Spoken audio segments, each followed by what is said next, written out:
A special thank you to each of our subscribers who make this channel possible. Here's today's story. In a highly anticipated summit held at Joint Base Elmendorf-Richardson in Alaska, President Donald Trump and Russian President Vladimir Putin concluded their closed-door discussions without reaching any concrete agreements regarding the ongoing conflict in Ukraine. The summit, which lasted nearly 3 hours, left many in the media and political analysts trying to decipher the implications of the leaders' statements made during a subsequent press conference. Putin, speaking first, expressed optimism about the talks, suggesting that they had made some agreements and emphasizing the need to address the primary roots of the war. He referred to Ukraine as a brotherly nation, seemingly downplaying the severity of Russia's military actions since the invasion began in March 2022. His remarks were met with skepticism from many observers, who noted the stark contrast between his portrayal of the situation and the realities on the ground in Ukraine. Trump, on the other hand, adopted a more cautious tone. He stated, "There's no deal until there's a deal," indicating that while some progress had been made, significant hurdles remained.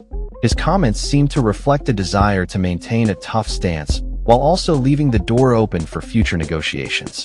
Trump further advised Ukrainian President Volodymyr Zelensky to make a deal with Russia, which raised eyebrows among those who believe that any agreement should prioritize Ukrainian sovereignty and security.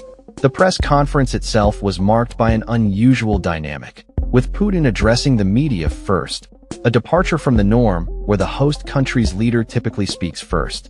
This led to speculation about the power dynamics at play and whether Putin was attempting to assert dominance in the discussions.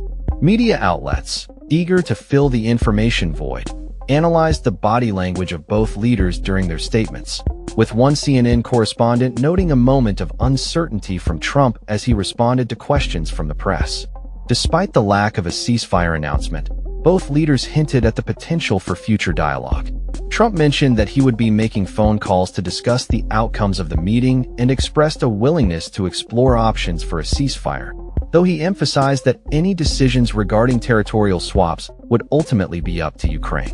As the summit concluded, commentators across various news networks weighed in on the implications of the meeting. Some viewed it as a diplomatic victory for Putin, who has long sought to re-establish Russia's standing on the world stage. John Bolton, Trump's former national security advisor, remarked that Putin's presence on American soil signaled an end to his international isolation. In contrast, others pointed out that the lack of concrete results from the summit could reflect poorly on Trump's negotiating skills. Mark Thiessen from Fox News noted the contradictory statements made by the two leaders, highlighting the confusion surrounding the summit's outcomes. Ukrainian President Zelensky responded to the summit by calling for a meeting involving Ukraine, the United States, and Russia to seek effective decisions and security guarantees.